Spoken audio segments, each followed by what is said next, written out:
Starfield has finally arrived and has received very positive reviews. OpenCritic has it sitting at an 88 average with a mighty rating, and Metacritic has it at an 87 average.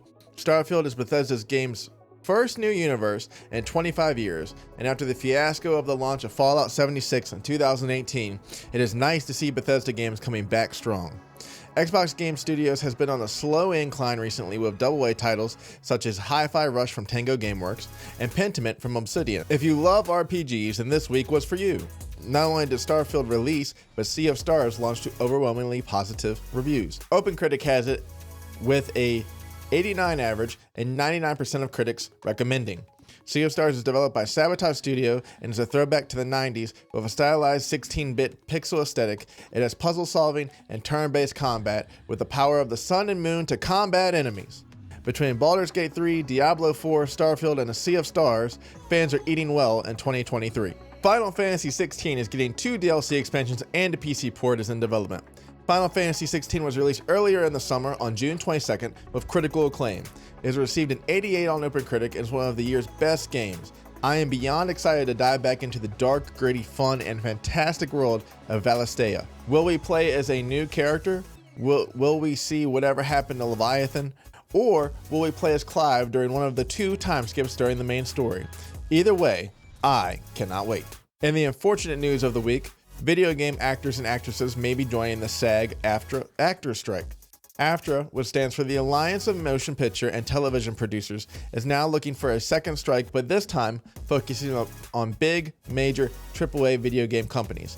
These companies include, but are not limited to, Activision, Electronic Arts, Insomniac Games, Epic Games, Warner Brothers Games, and many more. While I may not be a business savvy person, I know that you should pay for your talent.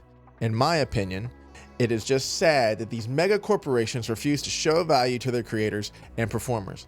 While I can see certain practical uses for AI, whether that is to produce higher frame rates in games, answer questions online, or help find solutions to medical and scientific mysteries, I do not agree with copying a person's likeness, performance, or art.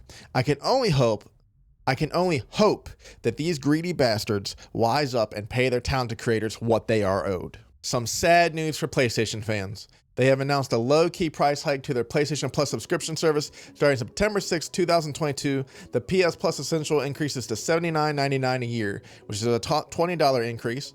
PS Plus Extra increases price to $134.99, which is a $35 increase. And PS Plus Premium is increasing their price to $159.99 a year, which is a $40 increase. I personally feel like this is a very odd strategy by Sony. I personally use the Essential service for online connectivity, but paying $80 a year just to play games online with minimal rewards seems a little steep. Sure, I get 3 free games a month, but as a variety gamer who buys and plays most games on days 1, that extra benefit is pointless. And I feel even worse for the people who love retro gaming.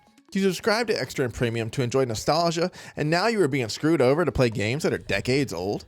I understand PlayStation's upcoming strategy involves a plethora of live services or games as a service genre type games, so I suppose increasing pricing for online capabilities is a great business decision, but it sucks for its consumers.